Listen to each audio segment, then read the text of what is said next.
Hey, welcome back to Rabbit and Red Reviews. I'm Eric. How's everybody doing? Today it's bourbon time. Wild Turkey, Longbranch. It's going to be the bourbon we're checking out today.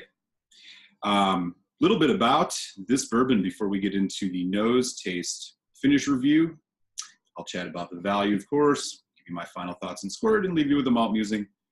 But here's the rundown. So, Wild Turkey Longbranch, according to breakingbourbon.com, rather interesting stuff. So the Longbranch is a collaboration of Wild Turkey's creative director, Matthew McConaughey. Yes, the actor Matthew McConaughey. And their master distiller, Eddie Russell. So the Wild Turkey folks say that it's inspired by McConaughey's Kentucky and Texas roots. It's a rare small batch Kentucky bourbon, refined with Texas mesquite and oak charcoals, which is a unique method that deepens the flavor and complexity of the whiskey. I am not sure what refined actually means. Perhaps it just means filtered. It's interesting that they don't mention that, but maybe the marketing folks said thinks filtering is a bad word to have on a label. But nonetheless, here's what the label looks like. It says Longbranch, Kentucky straight bourbon whiskey, oak and Texas mesquite charcoal refined. Okay, but you'll also notice two signatures on here. And apparently, this is the first time any Wild Turkey has been released that had a signature that was not Jimmy or Eddie Russell's. So a rather interesting product that we're going to be checking out here today. Apparently the mash bill on this is about 75% corn, 13% rye, 12% malted barley. It was, I think it came on the market in 2018, early 2018. And according to the folks at breakingbourbon.com, did mention that this is about an 8-year-old bourbon. So that gives you the rundown. Let's get into it. We'll see what Matthew McConaughey's creative direction brings to this bourbon. Right. So, as with all bourbon, no chill filtration, or pardon me, no color. So, there's the color.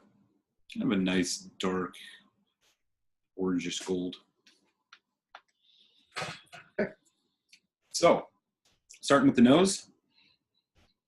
It's sweet and really inviting. A little bit of the charred oak, vanilla, dark chocolate, some of the kind of standards, hint of cinnamon, standard bourbon notes that you get here.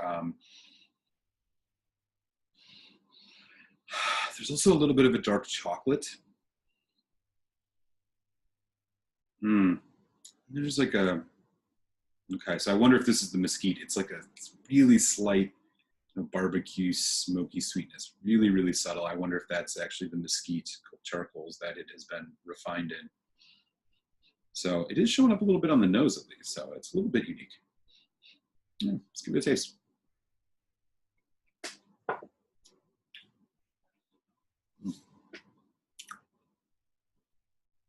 Initially quite light on the palate.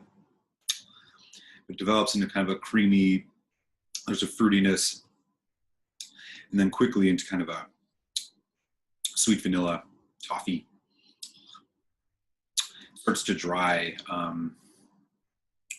There's the dark chocolate again. Maybe a little bit of roasted coffee bean. Yeah, a little bit of coffee bean. A little bit of bite right at the tail end as it goes into the finish, which gives you kind of some vanilla caramel. A little bit of spice, maybe that nutmeg, slight, and the cocoa, dark chocolate cocoa kind of thing going on too. Not really picking up that, mesquite, which would be kind of a barbecue flavor. Like I did pick it up on the nose a little bit, but not really carrying through. Even in this kind of medium finish, I still don't really pick it up that much. Okay. So this is bottled at 43%. So we're gonna not put much water on this at all, just a drop. See what happens.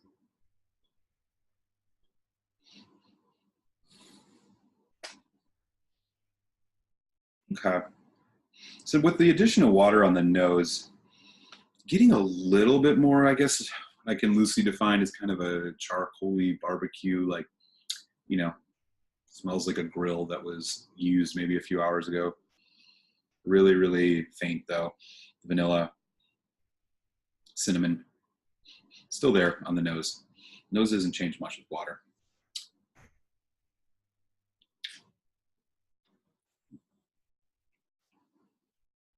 So taste as well, kind of similar.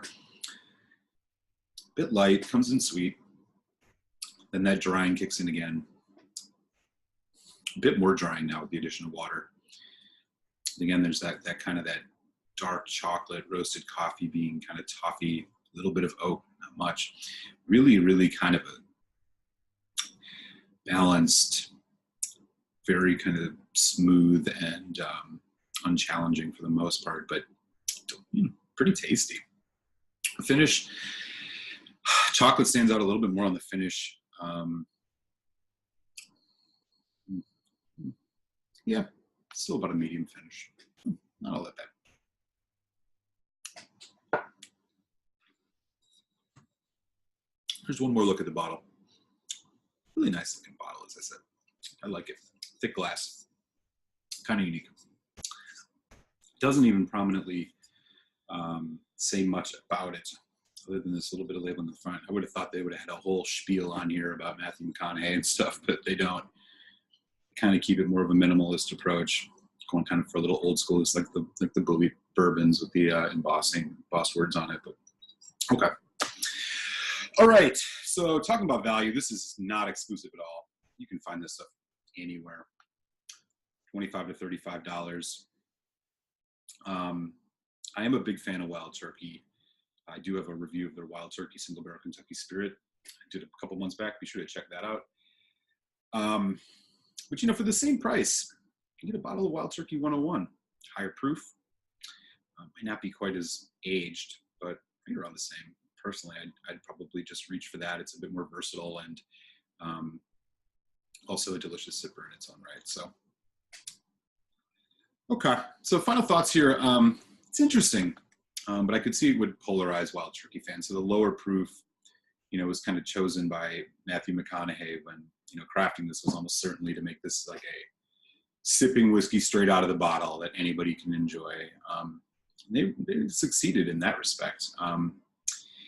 And the, you know, the refined mesquite, it was a nice touch on the nose. Really didn't notice it much else anywhere in this. If not, it was rather faint. Maybe a higher ABV would have actually made that stand out a little bit more and would have actually been really interesting, but this isn't bad. It's a pleasant sipper with, you know, a little bit of flair. So final score on the Wild Turkey Longbranch, I'm gonna go 3 out of 5, which means I do recommend trying this or buying a bottle if you find it at a good price. Okay.